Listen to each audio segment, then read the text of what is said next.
Today, we're here to talk about this book. We're here to talk about Ask the Bridge from Your Dreams to Your Destiny. And like Mark, I had mentioned to you in an email before, the beginning of the book starts with a parable, starting with Michaela. And I don't think I've ever said this about a book before, but like kind of got me emotional, which was kind of weird, but like it was just super cool. It's just an awesome start to the book. And sometimes, like before chapter 1, I used to convince myself to like not read it until like the book page number says 1, but I was so glad that I actually read that parable leading up to the book. But anyways, I just want to say I love that part of the book. I actually want to start today with kind of a personal experience and a personal question. So one of the biggest untold lessons that I feel like I've learned from my father is I feel like has unapologetic curiosity. I know when I was young growing up and me and my sister sometimes would like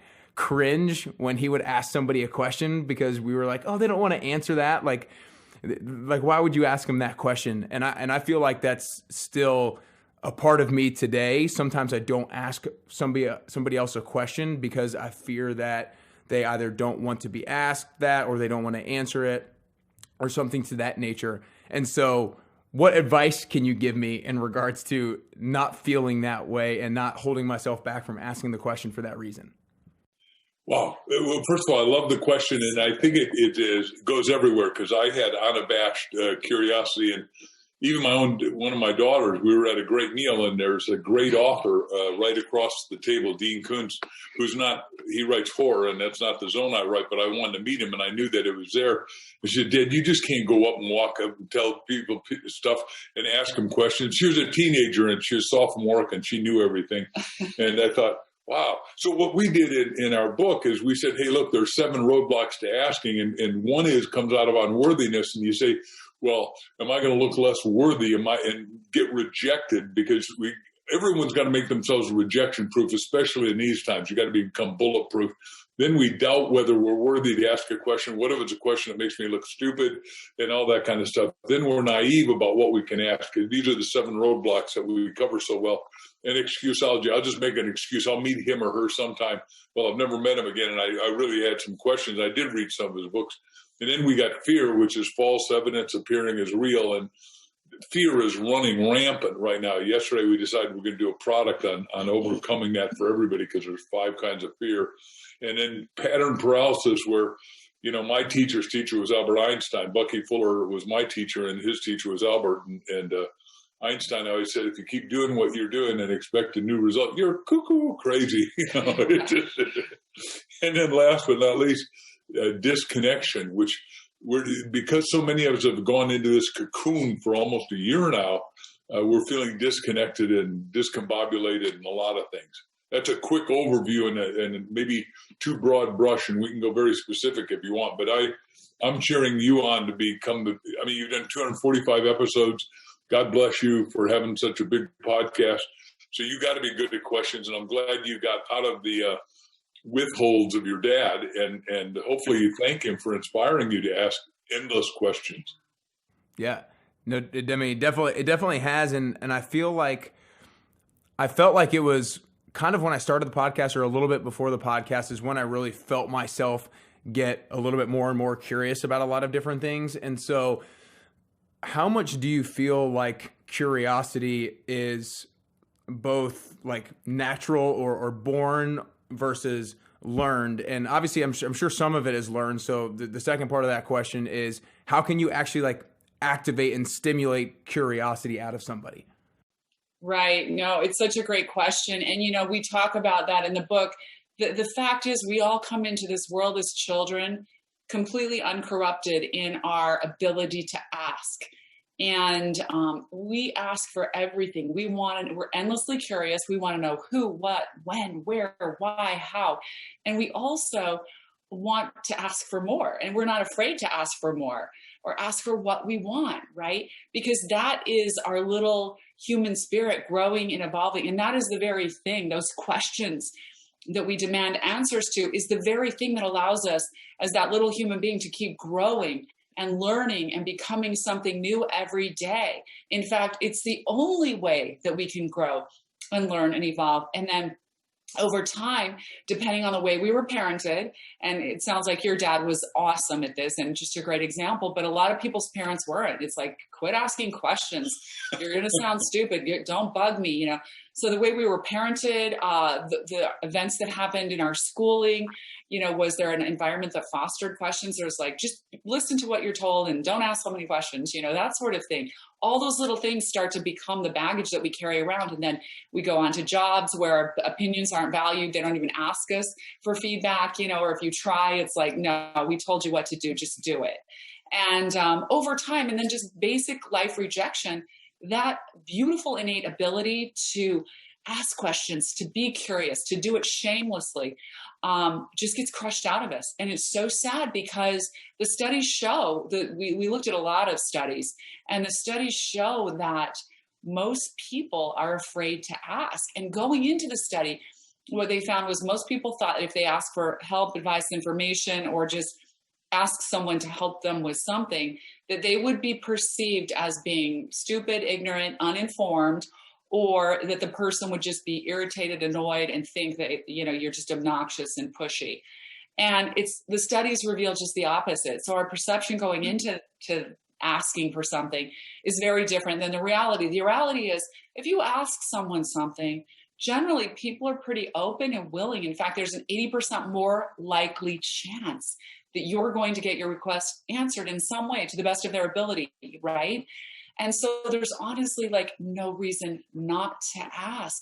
But what holds us back are these programs that we've taken on over a lifetime. And Mark mentioned, we talk about those very specifically in the book called The 7 Roadblocks to Asking. And what we found is most people carry at least one, if not more, or even all of those roadblocks. I know as we determine the roadblocks, we realize that at times in our lives, we've experienced every one of those, and probably all of us have. So super important to look at those in the book, super important to look at the stories and realize, how you can overcome your roadblocks, because there's so much waiting for you on the other side. If you are just willing to suspend your fear, get over your roadblocks, and become that infinitely curious person again, that's willing to ask for anything, really. Mm-hmm. Yeah, I definitely agree in that all of us have multiple roadblocks to varying degrees. And to kind of go back on one of the things that you said, we kind of create narratives in our head, and the narrative that I feel like I told myself and still sometimes tell myself in regards to not asking the question is like, oh, they don't want me to get too personal with them. They don't really want to answer that question. But the reality of the situation is, most of the time, like when I saw my dad ask a question, or if I end up asking the question, like the person is flattered that you asked about them, or they're just like flattered that you care about their opinion in the first place. It is so true. And that's what the studies show. The other studies done by Harvard show that if you ask more questions in a business situation or even a personal relationship, like a dating situation, the person that you're asking of that relationship, they are more likely to find you likable and want to do more business with you. Also, in the dating scenario, you're more likely to get a second date when you ask more questions, are more curious about that person. It is a great compliment to someone when you care about their opinion, when you care about what they have to say about a particular thing. So, yeah, it's pretty awesome.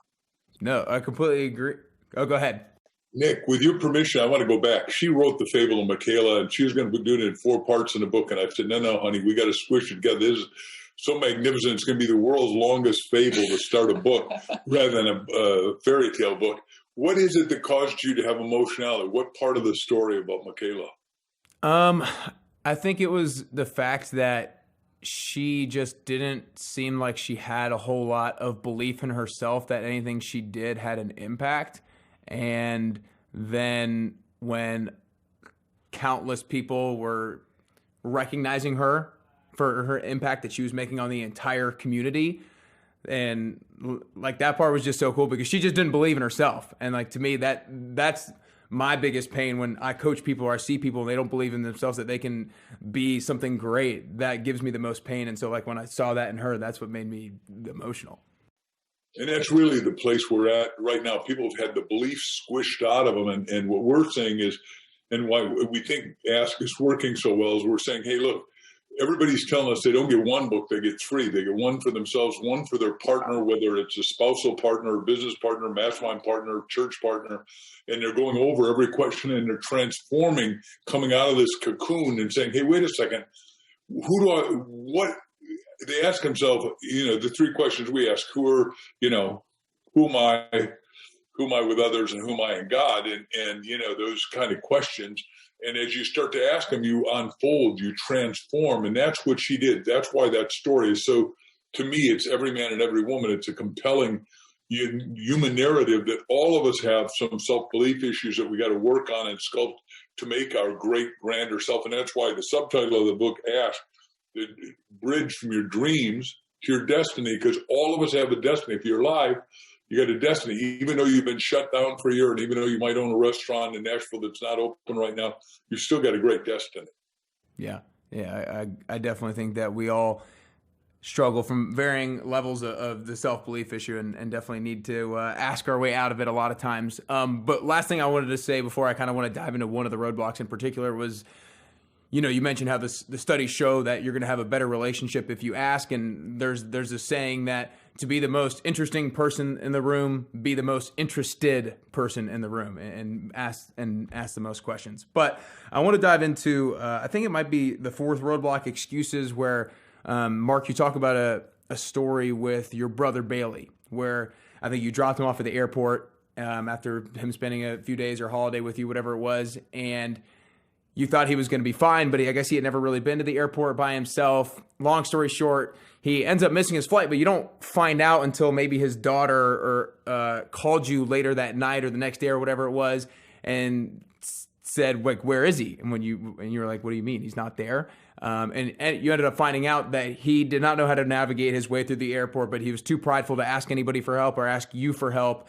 And I think that's something that all of us, I know that I can relate to a lot, in the sense of being too prideful to ask and to feel like to show somebody else that you don't know the answer to something that might be seemingly simple. And so question is, like, how do we overcome being too prideful and being okay with asking that question? Well, first of all, it is my brother, and he did come here to Arizona and visited us after his wife had died, who we absolutely loved and adored, but she dragged him through the airports. Here's a guy running the Atomic Energy Commission, a really smart guy. So I knew he'd been in a lot of airports. So I said, when I'm dropping him off, I said, do you want me to go in? Are you sure you know how to get there? Because, we traveled up until COVID 250,000 miles a year and been to 80 countries. And, even in places where there is no English in France or in Italy, there was no signage in English, and we still made it through. So my assumption was he'd make it through. Long story short, all of us got to be willing to say, hey, look, I know to you this is going to sound like a stupid question. And in my case, I do that almost daily on the computer because, when I wrote that book with Art Linkler, I said, we teach our kids to read and they need to teach us how to use all the social media, all the electronic media. And our son is just great. I call him up and say, hey, I'm having this little hiccup yesterday on a computer because we need to do a show. And I couldn't figure out how to get through. He said, just do this, that, and you'll have it. And all of us, and you've got to be willing to admit it. And I'm sure he looks at me and goes, God, the old man, in some levels, is a dolt. He's supposed to be smart. He's an idiot. And it's okay. I'm willing to be an idiot because I need to get the result. That's the point. All of us are here for two reasons. Genesis 1:28. You're here to, if you're made in the image and likeness, you're supposed to create, then you're supposed to create. And then number two, back to your question earlier, you're here to contribute. And how much can you contribute? Because that's your destiny, to source and serve other people. Gotcha. Oh, I like it. To Crystal, I want to kind of go to a story from you. So you were married at 17, and then 3.5 years later, 3.5 years later, you were getting divorced with a 2-year-old. So do you think you would be where you are today and as successful as you are today if that experience had not happened? No, it's such a great question, Nick. And I'm so glad you brought it up because it's easy to look at people who have this, level of success and you think, oh, it's just gone so easy for them and nothing really bad has happened and they just kind of sail through life. And it's never true. I promise you, if you really get into people's stories, that that's not the case. And often they've been through tremendous adversity, but it's that adversity that made them stronger or better. And that's certainly the case for me and for Mark. But yeah, I was just one of those kids who thought, high school's easy, thought I'd accelerate my curriculum, graduate at 16, marry my boyfriend 5 years older. And boy, it turned out to be a bad life plan, So I'm on my, 2.5 years later, baby on my hip, in a new city, no friends, no family, no idea how I was going to support myself. And then I applied for the food stamps. And, it was at that moment where I was standing at the grocery store line, just getting ready to exchange my diapers and food for those food stamps. And I had a huge epiphany. And I mean, it was so noticeable that I almost felt like this light was shining on my head. And it was this moment of truth, but a question dropped into my mind. And that question was, how did I get here? First question. It was actually two questions. How did I get here? Followed by a second question that was, are you doing the best you can to get out of this situation, or are you taking the easy way out? And it was almost like, whoa, I knew exactly the second I asked that question, or it came from somewhere in my mind. And I feel like, if we're open to God and the universe, those questions will come to us. And I knew, honestly, I wasn't doing the best I can. And I felt like I was taking the easy way out. So I just had this total pivot in my mind and heart where, as I'm turning over those food stamps to the cashier, I'm like, this will not be my future. And I had already decided, when I answered that question, I already decided I'm not doing the best I can. This is not going to be my future. So I went home to my little apartment where I was getting eviction notices every single month. And, I didn't have any answers, but I had questions. I knew I had questions. And it's so freeing when you realize that. So I just started asking, who would hire me tomorrow? What could I do? Remembered the minute I started asking that I'd heard on the radio about Kelly Girls, temp service agencies. So I called them up. I'm like, how do I apply? Told me how to do it. I applied for it and I start getting these job offers. You work for 2 weeks or 3 days. And then realized there were two other temp service agencies. So I applied for all of them. So I'd get better jobs and just pick the ones I like. And I'm filling in at attorneys' offices and doing sales at conventions and stuff like that. And pretty soon I'm starting to love working and love meeting these people and love working with people. And decided at that point to put myself through real estate school. Meantime, I had, someone hit me up and said, you should go do some modeling. So I thought, what do I have to lose? I stumble into the biggest agency. I'm like, will you sign me to be a model? Fortunately, they did, after they made me practice walking the runway, which was really awkward because I'd never done it. It's like those moments where you either humble yourself and just go for it. But fortunately, after a few corrections, they're like, okay, we'll sign you. But I ended up getting some national television commercials and some television commercials that went national. So literally a little more than a year and a half from that moment, I'm turning over the food stamps for my diapers and groceries. I'm now working for the biggest home builder in our valley. I'm a licensed realtor. I became salesman of the month, months in a row, top #1 salesperson. And I'm getting all of these, residuals and royalties. And because I was making royalties, you have to join Screen Actors Guild to get them. I'm suddenly getting the best insurance benefits for myself and my son. Talk about a wild pivot. But I would think back and I'm like, whoa, how did I save myself right then? Because I was sliding into my own victimization, and I had every excuse. I'm young, I'm a mother, no one's helping me. And it would have been so easy to slide down that slippery slope. But I'm just so thankful that I asked those questions. Those questions came to my mind. And they're tough questions. Sometimes we have to parent ourselves. Sometimes we need to ask ourselves the tough question. Am I doing the best I can, or am I taking the easy way out? And then have the courage to answer it honestly. Because when you do, things will change dramatically in your life if you're willing to do it. Yeah.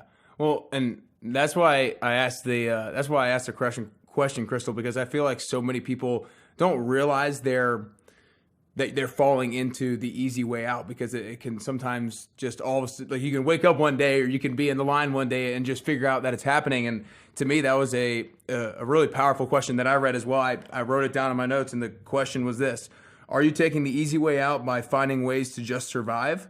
Or are you tapping into your own skills and talents and trying harder to find ways to thrive? And because I think that's so pertainable to so many people. And I think this was maybe my note underneath it. I was like, in the short term, it's easier and it's less work to just survive, but you'll just be surviving your entire life if you do that. And so kind of a question for either of you is, how can somebody make sure that they prevent falling into that complacency or falling into that just wanting to survive? Well, by the way, I've been there, so I want to take you through it very specifically. I'm going to do my own story, and then we'll do the principles hidden in the story with your permission. 1974, I'm 26, I'm a hot shot. I built the Wall Street Racquet Club, Botanica Gardens, aviaries, homes, all out of plastic, PVC, polyvinyl chloride. Wrong timing, because the Arabs came along and said, we can write checks so big your banks will bounce. And our interest rate went up to 28%. So it was a really rough time. And it was, all of a sudden they go, oh my God, what if I go bankrupt? Well, if you ask the wrong question, you get the wrong result. So I checked a book out of the library, how to go bankrupt by yourself, and I did. So for 6 months, I'm sleeping in front of another guy's room in his sleeping bag on the floor outside his bedroom door. And all of a sudden it came to me, back to questions. You got to ask yourself, ask others, ask God. And I asked myself, what do I really want to do? This is where you got to go. You got to go in your deeper innermost to know where you want to go. And I said, I want to talk to people that care about things that matter, that would make a life-changing difference. And I go down to my 3 roommates. I'm living in Hicksville, Long Island, New York. And I say, hey, you guys know anyone that's young, not a lawyer, not a doctor, not a celebrity, not a Broadway star, a movie star that's talking and making money? Said, yeah, there's this kid out in Hawthorne. He's doing a great job. And by the way, I'm not going, so here's my ticket. You take my ticket. Yeah. Well, I race out there, and this guy mesmerizes the audience for 3 hours. Named Chip Collins. Later, we got to be great friends. But I walk up to him and I said, hey, I want to do what you do. He said, look, kid, chance of you doing this and making it 1 in 1,000, get out of here. I said, wait, let me buy you lunch. I'm asking you, can I buy you lunch? He said, yeah, and then I'm going to ask him every question I could about how to do it. He said, well, look, you can ask me, but you got to stay out of real estate. I own this market in 5 boroughs. You do life insurance, which you know a lot about. And so he said, he told me what to do, what the questions to ask. And the final question was great to the general agent or manager. Do you want to cut the check or have your secretary cut it? I thought, oh, what a great question. Never heard that way before. That's why you got to mentor and have mentees. Anyhow, I did 1,000 talks a year for the first 3 years in the business. And Tony Robbins and I were talking one time. And he said, only you and I have ever done that much, because if you want massive success, you got to take massive action in the right direction. Anyhow, people kept saying, do you have that story in a book? And I wrote a book called, first book was Stand Up, Speak Out, and Win. And I said to the audience, this is not a New York Times bestseller. It is not a national bestseller, but it's my bestseller. And I want to sign it to you, your wife, your kids, and even your dog if you have one. And they all laughed. But in 1 year, I earned $20,000. I tripled 20,000 books at $10 each, made $200,000. I tripled my income, changed my life and lifestyle, because you got to pivot toward what's going to make the greatest profit, because profit is a result of service, the quality of service plus the quantity of service equal with a positive mental attitude equals unlimited compensation. That's powerful. Fast, I can go back on any of it, but I'll let you have it. Yeah, no, I like it. And I wanted to touch on that story as well, because I think it was so important. What do you think, looking back on it, what would you have done differently to make sure that at 26 you didn't go bankrupt? Like if you were to make decisions beforehand to prevent that situation, what would that have been? Was it like a mental thing, or was it like the work that you were doing, or what was it? By the way, from a remember, one of the things we write in our books is change your perspective, change your life, because your perspective determines your life. If I had not gone bankrupt, I wouldn't have become a speaker and the world's best-selling author. So it was exactly what had happened. It got me out of the wrong business, which I call now my best, worst experience. And I was hurting for certain. Boy, I wanted to kill myself a couple of times. It's that line the last line in Genesis, what you meant for my harm, God meant for my good. And the story of Joseph in the many-colored coat. And that's where everyone is today. I wouldn't cancel that. That's where 80% of the Americans are. They're frightened, they're scared, they're uptight, they're depressed, they're despondent, they're disconsolate, and that means you've got something phenomenal in front of you. But from our point of view, based on the fact that a couple of days ago we got 121 letters in one day, you got to read the book, go over it with somebody, every question, and really discover who your higher, better self is. Mm-hmm. I love it. I love it. So I want to go a little bit deeper into roadblock number 2, roadblock 2 of 7, and again for a personal reason, but I also just think it's everybody. A lot of people experience the same thing. And the second roadblock is naivete or being naive. And I think that one of the things I found when trying to start my business and grow my business is that I wasn't asking myself big enough questions. I wasn't asking myself like what is like really, really possible. I was kind of limiting myself and capping myself. And I don't know what the reasoning is. I think it's just because I don't know what it is, but a lot of people grow up with limited possibilities. And so they just don't know what is actually possible. And so basically, how can we like reframe our mind to stop asking smaller questions and ask bigger questions? Because like, I know that I do it, but I still find myself doing it more and more often. So like, how can we ask bigger questions that are more powerful? Right. No, it's such a good question, Nick. And I just think really quickly, I just want to share that story because I think it helps give you a lot of perspective of how that's happening in your own life. And I tell the story, like my daughters were born 16 months apart. We hired this beautiful Filipino lady and she came every day and would make these beautiful dishes from her homeland. And one day she shows up and cuts this fruit up on a plate, hands it to me. And it's this juicy orange fruit. And I taste it, I bit into it. I'm like, wow, this is awesome. This is the best fruit I've ever tasted. Melda, what is it? She goes, it's a mango. And I go, mango? How come I've never had a mango before? Because I thought I was really worldly. I'd traveled all over Europe multiple times. And I said, where did you get this? Thinking she had to import this from the Philippines. And she goes, at the grocery store. And I'm like, these are at the grocery store? I passed these by the grocery store, the best fruit in the whole world. How could I miss that? I'm so naive that these exist. I just don't know. I just don't know that the best fruit ever is right there for me. And I walk past it every day. So, I grew up in Idaho where we have a lot of potatoes, but we don't have mangoes. And, so I didn't have any experience with them. And that's what we do every day. It made me think about it deeply. Like, who else am I missing? What else am I missing in my life that could be so amazing? What people am I passing every day that could be my best advocate, my next best friend, someone that I could forge, a great idea with and create something really great with, or someone that I could just help that really needs me. We walk past people all the time. We just, okay, now I've got my own business, or we just aren't even aware of it. We're not aware that there are these other things. There's more for us out there. And same thing with opportunities. What opportunities are we passing by every day? And because we're just naive, we just don't even know. And so I would say, really, this is the time to become wildly curious again, because it's that curiosity that's going to lead you to those people, those opportunities, those things that you don't even know exist that are going to change your life. I promise you, if you look at them, if you pay attention to them, if you focus on these things a little bit more, there's so much information out there for us, but we need to look for the things and the people around us that could be offering us something new, and look at life with, through a whole new lens. We waste a lot of time in our lives. We're just rolling around on social media, listening to a lot of negative stuff. What a waste of time. I mean, look for the great things that are happening, look for, I love, Mark's wildly curious and I am too, but I mean, he's always throwing me like all these cool stuff first thing in the morning. He gets on and looks at the news and it's like, look what Elon Musk is doing now.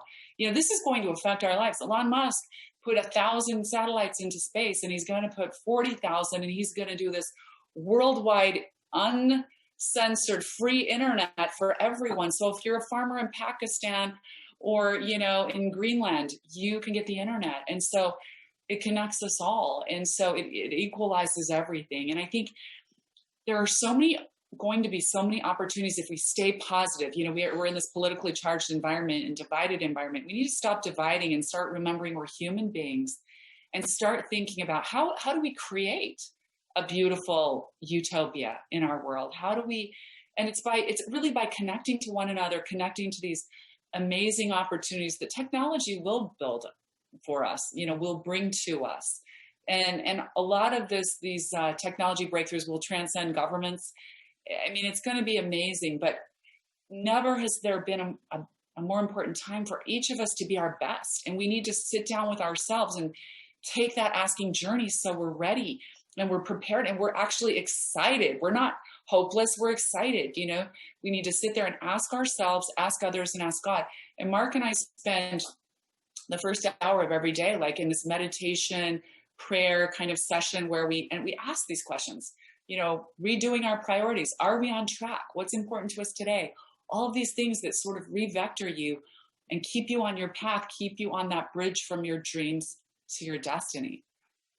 Yeah, no, and I definitely think that the from the beginning of the story, the awareness of knowing that you're not asking the right questions, or there's like a gap between what you think is there and how much really actually is there. The awareness of that is huge. And touching on the Elon Musk thing, like the bigger the questions that you ask, the bigger the answers you're gonna come up with. And so the bigger the answers you come up with, the bigger impact that you're gonna have. And so I think we need to, when we question ourselves, we need to continually challenge ourselves. Are we asking the big enough questions right now, or are we limiting what we're capable of?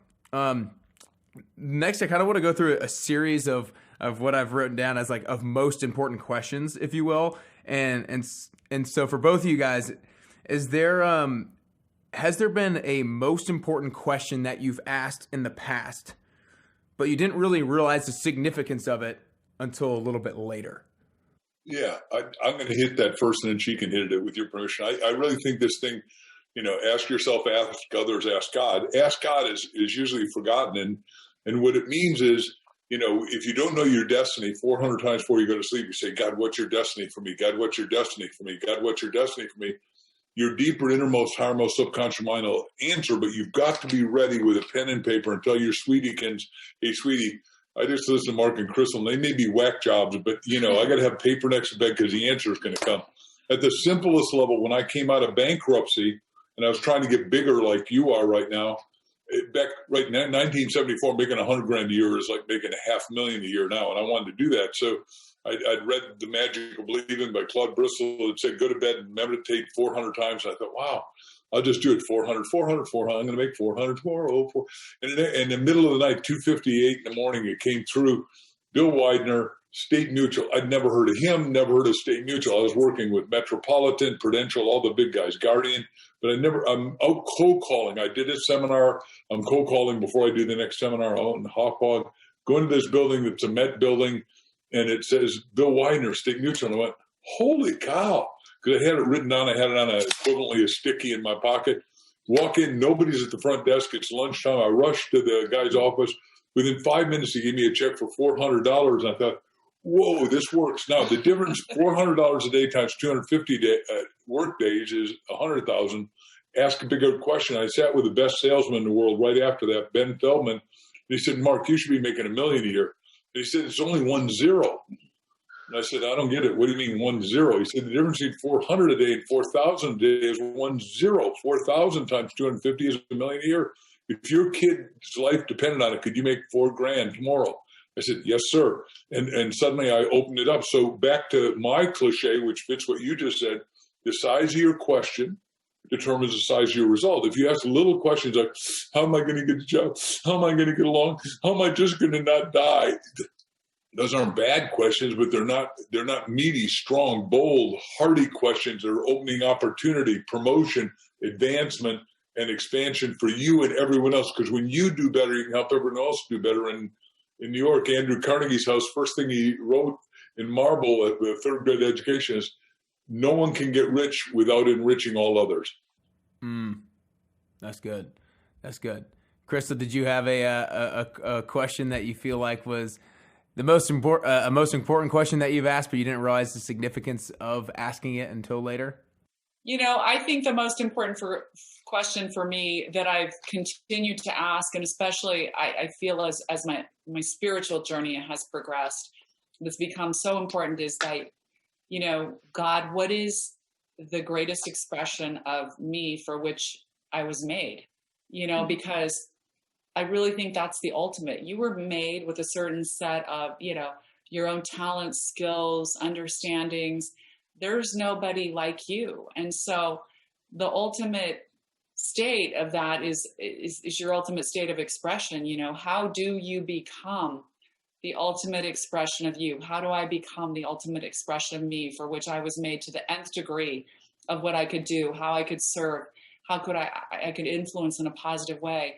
And I think as I continue to ask that question, I've been asking it for a long time, my life keeps evolving in ever better ways. You know, there were times when I thought I was stuck. I was in a marriage that I wasn't super happy in. I mean, happy in a lot of ways. I love my kids and things, but just, you know, and I don't want to get into that, not without blaming anybody, but you know, those things happen. And so, but those things are hard to, when now she's happy. When you're established in a job or an institution or a marriage, that's true. You think, gosh, there's just, sometimes you don't see a way out of it. But when you go to that bigger place where you're just saying, you know, show me what the greatest expression of me is, because that's what I need to be in this life. I need to be that. I can't, if I'm not that, then I'm always going to feel this sense of like dissatisfaction or loss, really. And I think that's how a lot of us feel sometimes. But when we start embracing that question and looking for the answers and living in wonder, you have to live in wonder and curiosity, because the answers are going to flow to you. You need to be able to recognize them. And for me, that happened in profound ways. I mean, I feel like mine and Mark's coming together was exactly an answer to that question. And I had already been divorced, and I wasn't sure if I'd ever get married again. I said, I might just be by myself the rest of my life. So I need to make sure this decision, am I okay with that? You know? And once I was okay with that, it's like, great, keep moving forward. And so never in a million years. And we came together in this really bizarre way. And we know it was divine intervention, because you're asking those questions. You're asking God, you're asking the universe, you're asking yourself, show me this path, and it will be there for you. I promise. Yeah. I mean, I liked, you know, the question of how can I show the highest expression of me? I'm botching what you said exactly, but like literally over the past week or week and a half, your book and reading your book has sparked me to ask, like, every single day, like, how can I serve the most people in the way that is most uniquely me? Like, that's the question that I've been trying to ask myself, and I'm going to try to stay disciplined to continue to ask myself that. On a similar note, is there a question when you were back in maybe 26, Mark, whatever age, kind of, you know, young, was there a question that you did not ask that you wish you would have asked earlier?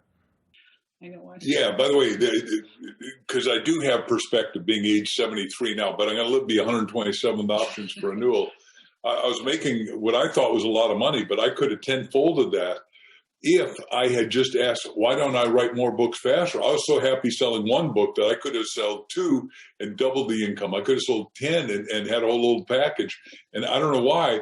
I just was so, I was over enthusiastic. I've never said it quite this way before, but I was so over enthusiastic and exuberant about just my little bit of success that I wasn't being my own best me at that time, which is, you know, your whole show's, you know, what was the best me in earning? What is the best me spiritually? What is the best me in relationship?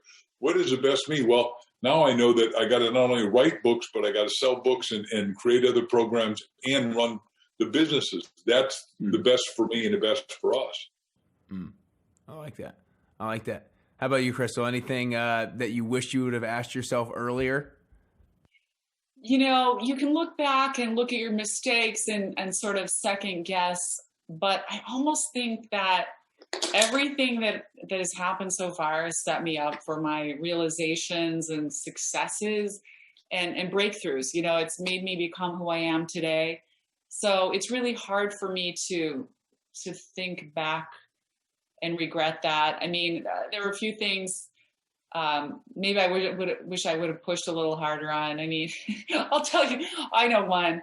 I when I was modeling, I got booked by Walmart to do their top national ads, and they cast me out of this huge cattle call for thousands of girls for whatever reason. And I honestly think it's just they like my personality, but because I related to them, I would talk to the people, I would like, you know, get personal with them, personable. And so I got booked for the teenage role and for the young mother role in these ads that were going to run. And I had booked this trip with my boyfriend at the time too. And so he's like pressuring me to come with him. And I'm like, the relationship seems so important. And so I canceled the Walmart thing, and it was huge. Like, it would have been ongoing. And they were so upset. I'm like, they'll just grab another girl and they'll be fine. Then they started threatening my modeling agency. They're like, if we don't get Crystal, we're canceling your whole agency. So the pressure was incredible.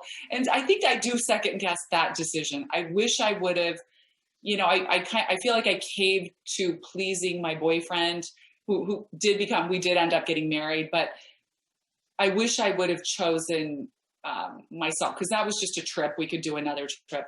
I think sometimes there were times when I gave up my career acceleration for, somebody else's, like, to make somebody feel good. And so probably that would be mine. Yeah, I got you. I love it, because you started off not really knowing the question. Then you got there. You're like, I got one. It came to me. I'm like, oh man, why did I do that? That is the one thing I'd be like, I would do that differently. Yeah. All right. Well, the second to last question here is, I think that in order to get closer to the best version of yourself, for me personally, I try to, my goal every single day is to try to gain a little bit more clarity as to what I think the best version of myself looks like and what the best version of myself is capable of. And then my goal every single day is to try to reverse engineer that person into reality. And so a question that I've found really beneficial for myself that I kind of discovered about a year and a half ago is what I'm getting ready to propose to you guys for each of you individually. Is there a particular skill or piece of knowledge that the best version of yourself has that you don't yet currently have?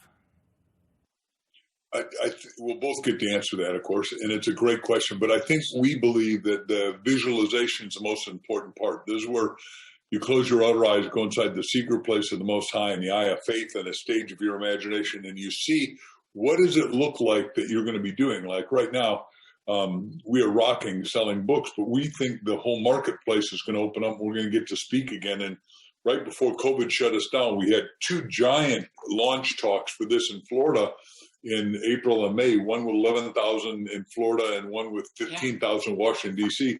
We think those are going to come back and are going to be bigger than ever. We're going to do them with music. And one of the people that I think we'll do some with, remember, this is my dream and vision, is with Dolly Parton, because I only have 200,000 or 300,000 people at a time.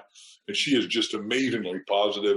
And I think the world needs to come back to positivity. So that's my best. What's yours, my dear?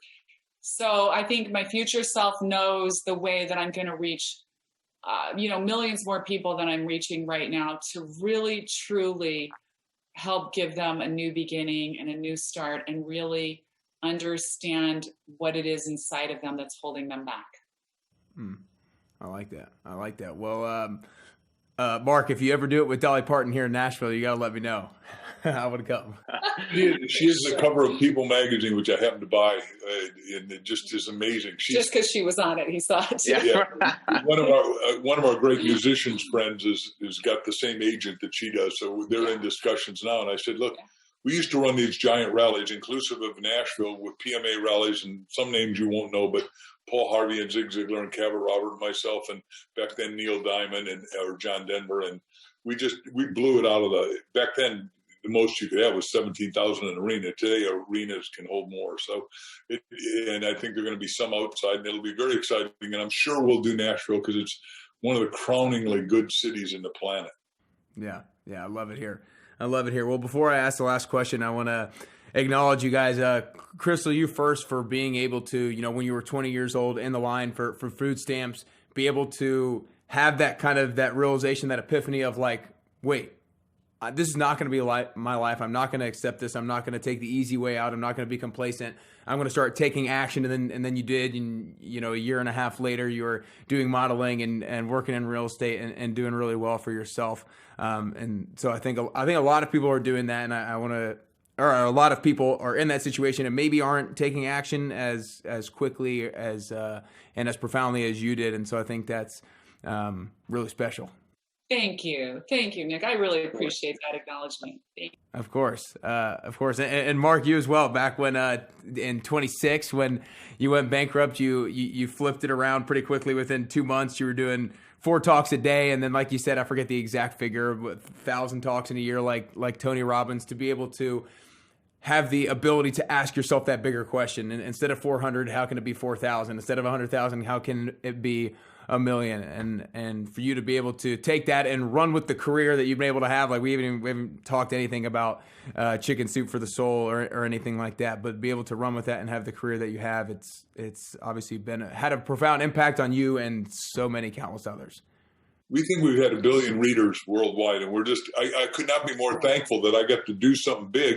And we're, like I told you, we're not done. We think Chicken Soup and 7,000 talks to multiple millions of people, and now hundreds of thousands, maybe 100 million by all these podcasts we've done, is a great foundation. What we're asking everyone to do is go to Amazon, get a copy of the book, and then come to askthebookclub.com, and we're going to give you a whole story about our book, Ask, and take you to become deep so you can become what we call a master asker and have your life work out, and you'll get every good thing you want. Awesome. Well, I registered for the book club yesterday, so I'm excited for it. Yeah. Well, yeah, before I ask the last question, like Mark just said, make sure you guys go get Ask the Bridge from Your Dreams to Your Destiny. I got it here. You can see it in the background there as well. You can get that on Amazon, and then go to askthebookclub.com. I'll have all that linked up in the show notes. Anywhere else, you guys are on social media, Mark, Victor, Hansen, Crystal, Dwyer, Hansen, anywhere else that they should go and learn more about you guys and about Ask? That's the perfect way to do it, because that's the way to connect to us. And then we'll be rolling out a lot of cool stuff this year. We really want to raise people up because we're concerned that people are so down. A lot of people have been really downtrodden by all the uncertainty. So we need to rise together. So we want to be a resource. Amen to that. Well, guys, the last question is, I think that getting closer to the best version of yourself, I think it's a constant journey. And then I also think it's a unique journey. I think the way that I'm going to get closer to the best version of myself is a little bit different than the way that you guys are going to get closer to the best version of yourself. So again, for each of you individually, for each of you personally, if there are 3 things that you can currently do or currently work on to get closer to that best version of Mark and Crystal that you can possibly be, then what are those 3 things that you could currently do or currently work on?